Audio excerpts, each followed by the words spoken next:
मंडळी, जय जवान जय किसान जय शिवराय। सर्वात महत्वाचं उद्या शिवजयंती 19 फेब्रुवारी आणि आज आपण नागटान शेजारील निनाम या गावामध्ये आलेलो आहे आणि या ठिकाणी गायींचं भव्य प्रदर्शन होतं, त्याचबरोबर शस्त्रांचंही प्रदर्शन लागलेलं आहे। आता तुम्ही बघू शकताय धर्मवीर छत्रपती संभाजी महाराज यांच्यावरती छावा नावाचा चित्रपट आलेला आहे। यामध्ये अनेक तुम्ही अत्याधुनिक जुनी हत्यारं वगैरे तुम्ही वापरलेली पाहताय। त्याच पद्धतीने जी जुनी इतिहासकालीन सर्व शस्त्र आहेत ते आपल्याला या ठिकाणी पाहायला मिळतात। आपल्या बरोबर दादा आहेत, एकदम चांगलं कलेक्शन त्यांनी केलेलं आहे। या की आपलं भाग्य आहे की आपल्याला अशी शस्त्र बघायला मिळतात। आपण नक्कीच व्हिडिओच्या माध्यमातून संपूर्ण शस्त्र बघणार आहोत। दादा नमस्ते, जय शिवराय। जय शिवराय। काय सांगचाल की आता आपल्याकडे कोणती कोणती शस्त्र आहेत ती थोडक्यात लोकांना आमच्या अनुभव द्याचाल? सर्वप्रथम शिवराजेश्वर शस्त्रागार यांच्या माध्यमातून आम्ही हा शस्त्र संग्रह लोकांपर्यंत पोहोचवण्याचं, माहिती पोहोचवण्याचं काम करतो। तर यामध्ये प्रामुख्यानं मराठ्यांचं नाव ज्या तलवारीला मिळालं, मराठ्यांनी त्या तलवारीचा वापर इतक्या मोठ्या प्रमाणात केला त्याच्यामुळे मराठ्यांचं नाव मिळालं, तर ती मराठा बास्केट हिल्ट म्हणजेच मराठा धोप, ही धोप तलवार आपल्याकडे आज आहे। त्याचं सर्वप्रथम मी एक मोजके अंग सांगतो, त्याला अगर किंवा टोक म्हणतात। हा पिपळा, या दोन आहेत त्या नाळ आहेत, ही पाठ, ही धार, इथं असतो नेत्र, हा नखा, आणि ज्यामध्ये बसवला तो खजाना, ही आहे परज, हे आहेत ठोले, जेणेकरून तलवारीचा घाव जर खाली घसरत आला तर या ठोल्यांवरती तो घाव अडवला जावा। हा, अडवल्यानंतर हे आहेत ठोले आपल्या मुठीच्या बोटाच्या संरक्षणासाठी। ठोल्यांमध्ये आतमध्ये गादी आणि मुसुमा असतो, जेणेकरून आपल्या हाताला कोणती जखम होऊ नये। आणि या ठिकाणी वाटी, गज आणि तोटी हे सर्वसाधारण तलवारीचे अवयव आहेत। यानंतर आपण बघूयात, ही जी आहे ही मराठा वक्र धोप, म्हणजे ही झाली सरळ धोप आणि ही झाली वक्र धोप। त्याच प्रकारे या ज्या आहेत या राजपूत प्रकारातील तलवारी, यांना परज असतो, आणि काही मुघल तलवारी सुद्धा आहेत त्यांना परज नसतो। गरजेचं नाहीये की नावाप्रमाणे त्याच समाजाने ते शस्त्र वापरले असावेत, हे गरजेचं नाहीये। आता या ठिकाणी जर आपण बघितलं तर हा विटा आहे, हा भाला आहे। एकंदर भाल्यांचे 6 प्रकार पडतात: सांग, विटा, बर्ची, पदातिकुंत, अश्वकुंत, गजकुंत, एवढे भाल्याचे प्रकार पडतात। त्यातील हा एक भाला म्हणजे विटा। हा विटा म्हणजे ही जी दोरे ती हाताला बांधली जाते त्याला काढणी म्हटलं जातं, आणि हा विटा असा फेकून मारला जातो आणि पुन्हा दोरी खेचली की पुन्हा हातामध्ये येतो। त्यामुळे काय होतं की आपण जो सैनिक आहे निशस्त्र होऊन जात नाही, आणि हा एक पदातिकुंत प्रकारातील हा एक भाला आहे। त्यानंतर हे जे शस्त्र आहे याला जगनाल म्हणायचं, म्हणजे हे कावळ्याच्या चोचीप्रमाणे शस्त्र आहे, आणि ज्या वेळेस एखादा सैन्य युद्धावर लढत असतो आणि समोरच्या शत्रूने जर शिरस्त्राण घातला असेल तर ते शिरस्त्राण फोडण्याचं काम हे जगनाल करत असतं। याच्या मागे हत्ती, इथे 2 शरभ चिन्हे आणि एक हनुमानाचं चिन्ह आहे। या तीनही शक्तीचं प्रतीक आहेत, आणि याचं कामही शक्तीचं आहे, ताकदीचं आहे, शिरस्त्राण फोडण्याचं याचं काम आहे। वेळ प्रसंगी चिलखत वेधण्याचं सुद्धा सामर्थ्य या जगनालमध्ये आहे। नक्कीच अजून आपण पलीकडे सुद्धा शस्त्र सुद्धा पाहूया मित्रांनो। बघा, कालीन शस्त्रांचा आपल्याला साठा, आणि तो आपलं एक नशीब तुम्हाला व्हिडिओच्या माध्यमातून बघायला मिळतं। जसं जगनाल हे शिरस्त्राण फोडण्यासाठी, तसं हे गुर्ज हे शस्त्र चिलखत फोडण्यासाठी वापरलं जातं। गुर्जधारी आपण कोणत्या पिक्चर मध्ये सुद्धा पाहिलं असेल की गुर्जधारी सैन्यामध्ये आहेत। आणि ही जी तलवार आहे ही माझ्या संग्रहातील सगळ्यात कमी वजनाची, म्हणजे जो लोकांच्या मनात भ्रम आहे की 60 किलो 65 किलोच्या तलवारी वगैरे वगैरे, तर हे पूर्णपणे चुकीचं आहे। यातील कोणतीही तुम्ही तलवार घ्या 1200 ग्रॅमच्या वर कोणतीही भरणार नाही, आणि ही सगळ्यात कमी वजनाची 734 ग्रॅम वजनाची फक्त ही तलवार आहे, आणि ह्याची लांबी 3.5 फूट लांबी यायची, त्यामुळे ही वजनाला तितकीच हलकी। ह्याला जाळीचा परज वगैरे नक्षीकाम अतिशय सुंदर प्रकारे रॉयल कलेक्शन मध्ये असल्याने तलवार आहे। पाठीमागे नागिन तलवार सुद्धा, ही जी नागिन तलवार आहे ती क्रूरतेनं हत्या करण्यासाठी किंवा कोणाचा जर गुन्हा असेल त्याला शिक्षा देण्यासाठी यासारख्या तलवारीचा, नागिन, जुल्फिकार या तलवारींचा वापर केला जातो। जुल्फिकार ही मोहम्मद पैगंबरांच्या आवडीच्या काही तलवारींपैकी एक तलवार आहे, म्हणजे श्रेष्ठात श्रेष्ठ पैगंबर आणि तलवारीत श्रेष्ठ जुल्फिकार, अशी त्यांची ती व्याख्या आहे त्या जुल्फिकार बद्दल। त्याबरोबर हे जे शस्त्र आहे याला अंकुश म्हणायचा। हत्तीला स्पर्श आणि गंध ज्ञान जास्त असतो, तर स्पर्श ज्ञान देण्यासाठी हा अंकुश वापरला जातो। या अंकुशाला अंकुशीदार टोक, या ठिकाणी टोक आहे, तिथं हत्तीचं चिन्ह आहे, तर या दोन्हीच्या स्पर्शावरती हत्ती ऑपरेट होत असतो। कुठं चालायचं, कुठं बसायचं, कुठं सोंडवर करायची, या अंकुश माहुताच्या हातात कायम हा अंकुश आपल्याला पाहायला मिळतो। तसंच हे गणपतीचं सुद्धा शस्त्र आहे, गणपतीच्या हातात सुद्धा आपल्याला अंकुश पाहायला मिळतो। नक्कीच या कुऱ्हाडी ज्या आहेत, आपण सर्वसाधारण प्रकारे या कुऱ्हाडी पाहिल्या असतील, परशु आपण म्हणतो, पण या कुऱ्हाडी ज्या आहेत या पूर्वी रेड्यांचं बकऱ्यांचं बळी द्यायचे. मग ह्या कुऱ्हाडींना पण नाव तसंच पडलेलं आहे, बळीची किंवा मिशीचा आकार आहे म्हणून मिशीवाली किंवा रेड तोड्याची किंवा अंतर्वक्र अशा विविध नावाने ओळखले जाते. आजही कर्नाटकात या प्रकारच्या कुऱ्हाडी वापरल्या जातात. आजही कर्नाटकात रेड्यांचं बळी दिलं जातात. असं तर हे विळ्यांचे काही प्रकार आहेत. फार दुर्मिळ नक्षीकाम असलेले विळे आहेत. हा अतिशय मोठ्या प्रकारातील नक्षीकाम आणि हे दुर्मिळ नक्षीकाम आहे या विळ्यांवर. धन्यवाद. हे जे गोफण शस्त्र आहे हे मराठ्यांचं खरं तर पहिलं शस्त्र. शेतकऱ्याच्या हातातील गोफण वापरून शेतकऱ्यांना स्वराज्य संरक्षण करायला लावलं त्या गोफणीच्या जोरावरती. म्हणून हे शस्त्र म्हणून आम्ही या संग्रहात सुद्धा ठेवलेलं आहे. का तर हेच खरं तर स्वराज्य उभं राहिलं, साकार झाला, हा स्वराज्य आकार घेतलं, साकार झालं ते या गोफण शस्त्रामुळेच. त्याचबरोबर वाघनखांची प्रतिकृती आहे. वाघनखांची प्रतिकृती, वाघनख हे 4 दाती, 5 दाती, 3 दाती, 7 दाती एवढ्या प्रकारांमध्ये वाघनख सुद्धा येतं.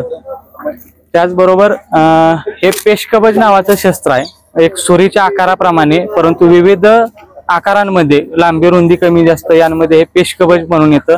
हे जास्त मुस्लिम संघटक जे आहेत त्यांच्याकडे हे शस्त्र जास्त पाहायला मिळालं. आणि हे जे कुकरे हे नेपाळी लोकांचं शस्त्र आहे. आजही नेपाळ रेजिमेंट मध्ये हे कुकरी शस्त्र हे कंपल्सरी, याशिवाय नेपाळ रेजिमेंट नाही. असं हे कुकरी गुप्ती घेऊ. तर हे जे शस्त्र आहे आपण एखाद्या समारंभामध्ये जात असताना एखादं शस्त्र घेऊन जाऊ शकत नाही. परंतु अचानक एखाद्या शत्रूने आपल्यावर हल्ला केला तर त्याला प्रतिकार करण्यासाठी आपल्याकडे काहीतरी असावं, या दृष्टिकोनातनं या गुप्तीचा शोध लागला असावा. या काठीच्या आतमध्ये अशा प्रकारची तलवार असते आणि ज्यावेळेस आपण ती काढतो त्यावेळेस अशी ही गुप्ती बाहेर निघते. आणि या गुप्तीला असं सिंहाचं एक नक्षीकाम केलेलं तोंड आहे, जेणेकरून कळू शकत नाही की हातात धरल्यावर ही काठी आहे का गुप्ती. असं हे प्रभावी शस्त्र गुप्ती. नक्कीच एक इतिहासात गेल्या थोडा वेळ वाटलं आणि खरंच तुम्ही खूप छान काम करताय. आपलं कॉन्टॅक्ट नंबर काही ठिकाणी आपण जर अशा पद्धतीनं जर तुमचं प्रदर्शन लावायचं असेल तर कॉन्टॅक्ट नंबर आपण दिला तर बरं होईल. माझं नाव आहे भूषण माने, राहणार आहे रहिमतपूर आणि मोबाईल नंबर आहे 96 65 58 25 21. त्याचबरोबर हे आमचे मित्र, आम्ही दोघं मिळून हा संग्रह चालवतो. सुशांत माने हे सुद्धा आमचे बंधूच आहेत. नक्कीच. आणि या प्रदर्शनाच्या माध्यमातून आज या निनाममध्ये देशी खिलार गाय गोवंशांचं प्रदर्शन आणि एका ठिकाणी शस्त्रांचं, म्हणजे देशी गायीवरची भक्ती आणि हे शक्ती, असं भक्ती शक्तीचं एक संगमच झाला जणू काय या ठिकाणी. नक्की. मी सुशांत माने, प्राचीन शिवकालीन शस्त्र संग्रह. आज निनाम या ठिकाणी आम्ही शिवकालीन शस्त्र प्रदर्शन भरवले. आता शिवजयंती ही काही तासावरच येऊन ठेपलेली आहे आणि खरं म्हणायचं म्हटलं तर शिवराय हे फक्त विचारावरती जगून उपयोग नाही, तर शिवरायांनी स्वराज्य उभं करताना जे काही शस्त्रास्त्र निर्माण केली, या शस्त्रांचे अंग, त्यांच्या खुणा याचंही कुठेतरी शास्त्र आहे. म्हणजे आज आपण शिवकाळामध्ये जे काही शस्त्र आपण पाहायला बघतो तर त्या शस्त्राचा फक्त एक धातू बनून महाराजांनी कधी उपयोग केला नाही.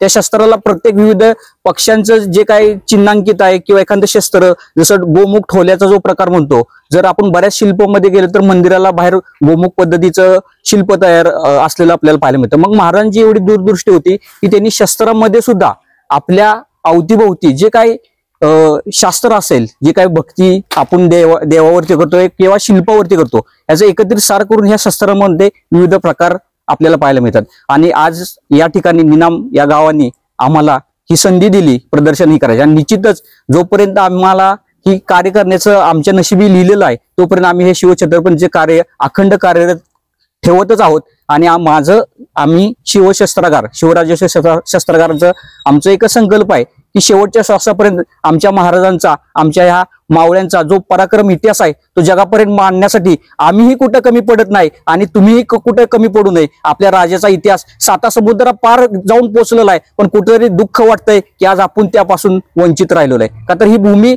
मायभूमी राजांनी स्वतंत्र करून दिली, पण आज आपण वेगळ्या चित्र पाहायला मिळतंय की आज आपली पिढी वेगळ्या दिशेने चाललेली आहे. निश्चितच ह्या मुलांना, ह्या समाजाला महाराज कळणे गरजेचं आहे. त्याचप्रमाणे हे शस्त्र आणि या शस्त्रांचा अभ्यास हे तितकंच महत्वाचं आहे. त्यामुळे आमच्या संग्रहात जेवढं होतं ते आम्ही या ठिकाणी मांडण्याचा प्रयत्न केलाय.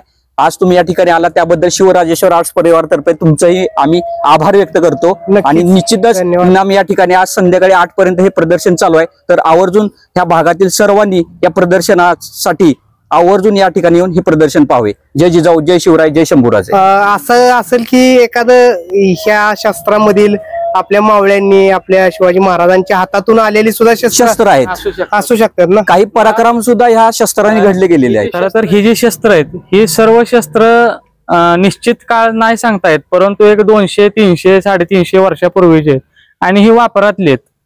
जी वापरातली शस्त्र नाही आहेत ती लगेच ओळखून येतात आपल्याला. जी वापरातली आहेत ही सगळी शस्त्र वापरातली आहेत. कित्येक लढाया लढलेले आहेत, कित्येक पराक्रम गाजलेले आहेत. या शस्त्रांमुळे आज खरं तर स्वराज्य उभं आहे.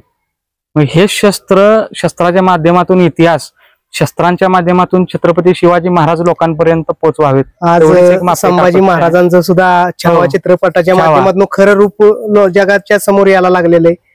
आणि ती अशी शस्त्रास्त्र सगळी असतील ही कुणाच्या ना कुणाच्या तर आपल्या मावळ्याच्या हातून गेलेली असतील. त्याचं आपलं भाग्य आहे की आपल्याला बघायला मिळतं.